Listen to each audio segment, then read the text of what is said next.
Kanalıma ve mutfağıma hoş geldiniz. Bugün sizlere öyle bir cheesecake tarifi hazırladım ki portakallı, böyle ağzınızda eriyecek ve bir dilimin asla yetmeyeceği bir cheesecake tarifi olacak. Hem de saatlerce pişirme derdi olmadan, çatlama, çökme derdi olmadan hazırlayabileceğiniz. Evet, fazla da kıymetli vaktinizi almak istemiyorum. Tarifimin yapılışına geçmek istiyorum. Buyurun hep birlikte tarifimizin yapılışına geçelim. Gördüğünüz gibi kelepçeli kalıbımın içine yağlı kağıt ilave ettim ve şimdi hemen böyle kenardaki fazla olan yağlı kağıdımı alıyorum.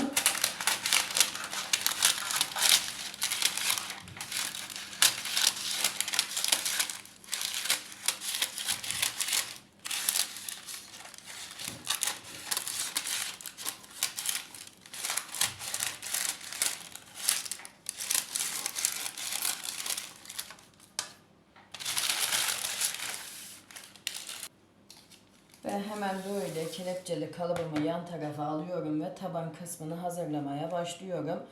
Burada 1,5 paket petibör bisküvim var. Un haline gelinceye kadar robottan geçirdim. Üzerine de 100 gram tereyağı ilave ediyorum. Sizler margarin de kullanabilirsiniz tereyağınız yoksa. Ama tereyağınız varsa tereyağı kullanmanızı tavsiye ederim arkadaşlar. Şimdi bisküvim ve tereyağımın iyice karışmasını sağlayacağım. Karıştırıp.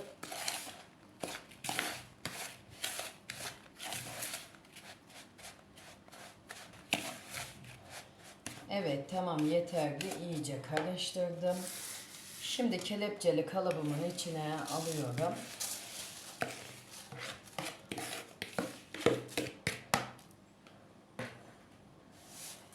Kelepçeli kalıbımın içine eşit olacak şekilde düzlüyorum. Böyle kaşığımızla bastıra bastıra düzleyelim ki cheesecake'imizin tabanı sıkı olsun.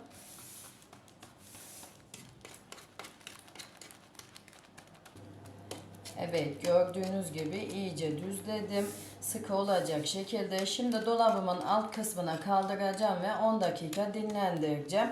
Taban kısmımız dinlenirken biz de ikinci katını hazırlayalım cheesecake'imizin.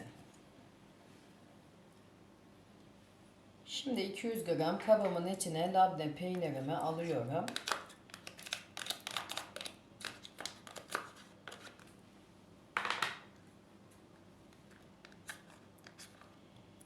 İlk kutumun içindeki 200 gram değildi arkadaşlar. O yüzden yarım paket daha kullanıyorum.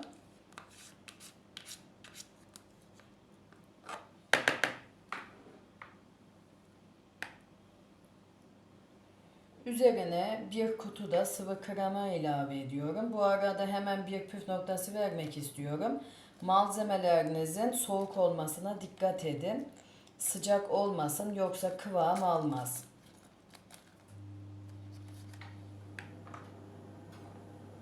Yarım çay bardağı da süt ilave ediyorum. 2 yemek kaşığı da portakal suyu ilave ediyorum. 1 su bardağı pudra şekeri ilave ediyorum. Şimdi pürüzsüz hale gelinceye kadar çırpacağım bütün malzemelerimi.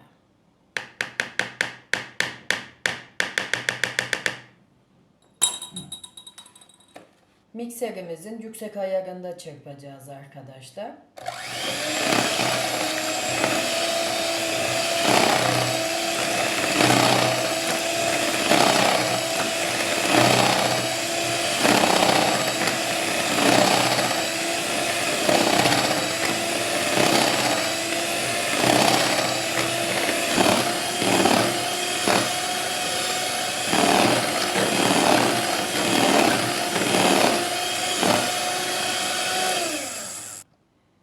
Evet, 5-6 dakika çırptım. Yüksek ayarda kesinlikle 5-6 dakika çırpılmalı. Bunu da belirtmiş olayım. Eğer 2-3 dakika kadar çırparsak istediğimiz gibi bir kıvamda cheesecake elde edemeyiz arkadaşlar. Bunu da belirtmiş olayım. Şimdi hemen böyle mikserimi kaldırıyorum. Ve son olarak da 1 su bardağı Hindistan cevizimi ilave ediyorum ve kaşığımla karıştırıyorum.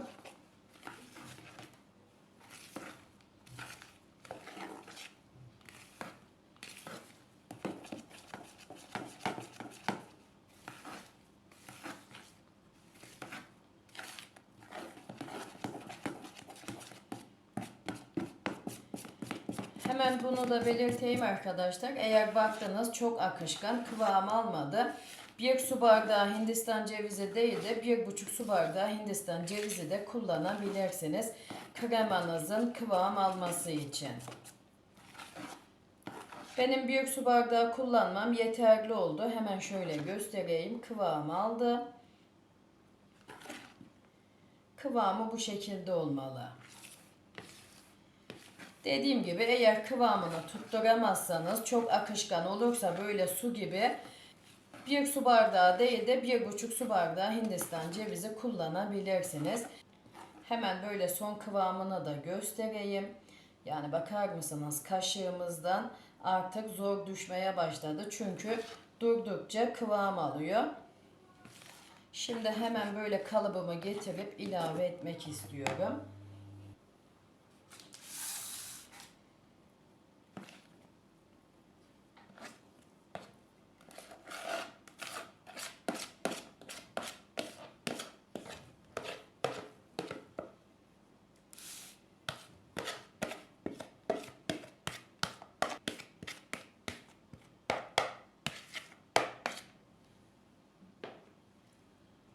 Şimdi hemen böyle eşit olacak şekilde düzlüyorum.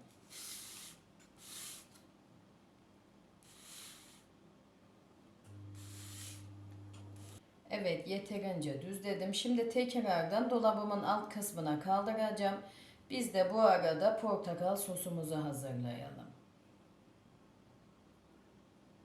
Evet, tavamın içinde 2 su bardağı portakal suyum var. Hemen üzerine böyle 1,5 yemek kaşığı da nişasta ilave ediyorum. Buğday, mısır fark etmez. Hangisi varsa onu kullanın evinizde.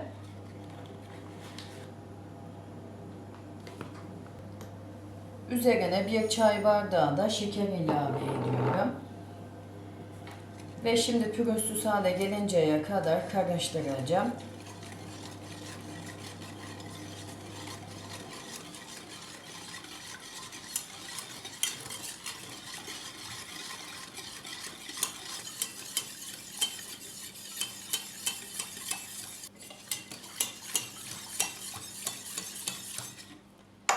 Evet, pürüzsüz hale gelinceye kadar çırptım. Şimdi ocağımın üzerine alacağım ve orta ateşte sürekli karıştırıp kıvam almasını sağlayacağım. Kıvam aldıktan sonra 1-2 dakika daha pişirip sonra ocağımın üzerinden alacağım. Evet, portakal sosum pişti. Hemen şöyle kıvamını da göstereyim. Şimdi tamamen soğusun. Soğuduktan sonra cheesecake'imin üzerine ilave edeceğim. Soğurken de böyle ara ara karıştıralım ki üzeri kabuk bağlamasın portakal sosumuzun. Evet, portakal sosum da soğudu. Hemen üzerine ilave ediyorum eşit bir şekilde.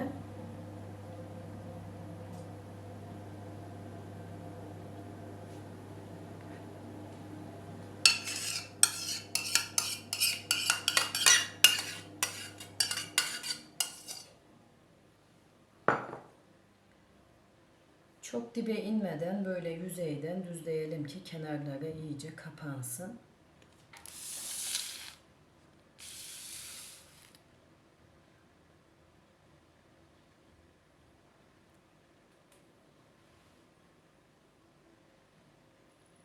Şimdi gelelim en önemli püf noktasına arkadaşlar. Kesinlikle cheesecake'inizi bir gece dolabınızın alt kısmında bekletin. Çünkü o zaman cheesecake'imizden daha güzel sonuç alıyoruz ve böyle kalıp gibi donuyor cheesecake'imiz.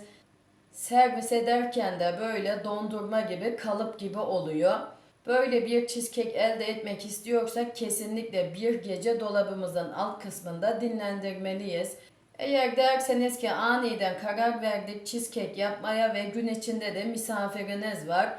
Sabahın erken saatlerinde hazırlayın. Gün içinde de 5-6 saat dinlendirmeniz yeterli olacaktır.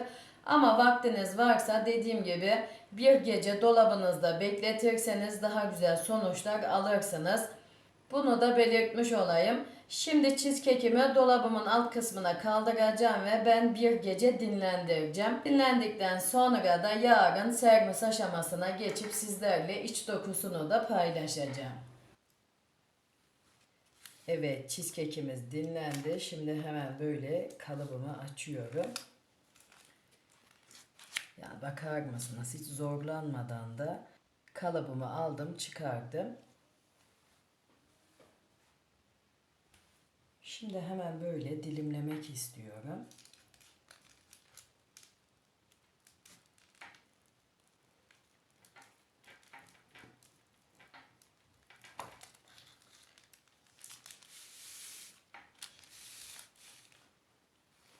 Bıçağımı temizliyorum ki dilimlerimiz temiz gözüksün.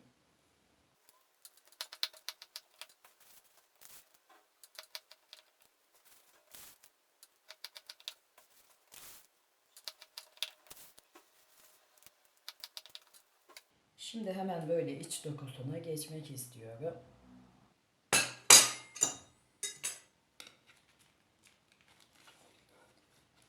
Hemen böyle bir dilim alıyorum.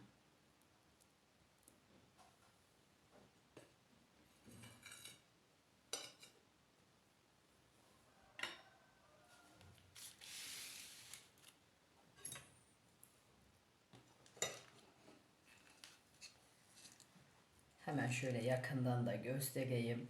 Yani o kadar güzel bir cheesecake tarifi oldu ki hem de pişmeyen. Ben çok seviyorum arkadaşlar. Bu cheesecake'i sizler de eminim ki çok seveceksiniz. Gerçekten de çok güzel oluyor ve benim sıkça da yapmış olduğum bir cheesecake tarifi. Kesinlikle sizlere de yapmanızı tavsiye ederim. Hemen şöyle yakından da göstereyim. Çatalımın üzerine alıp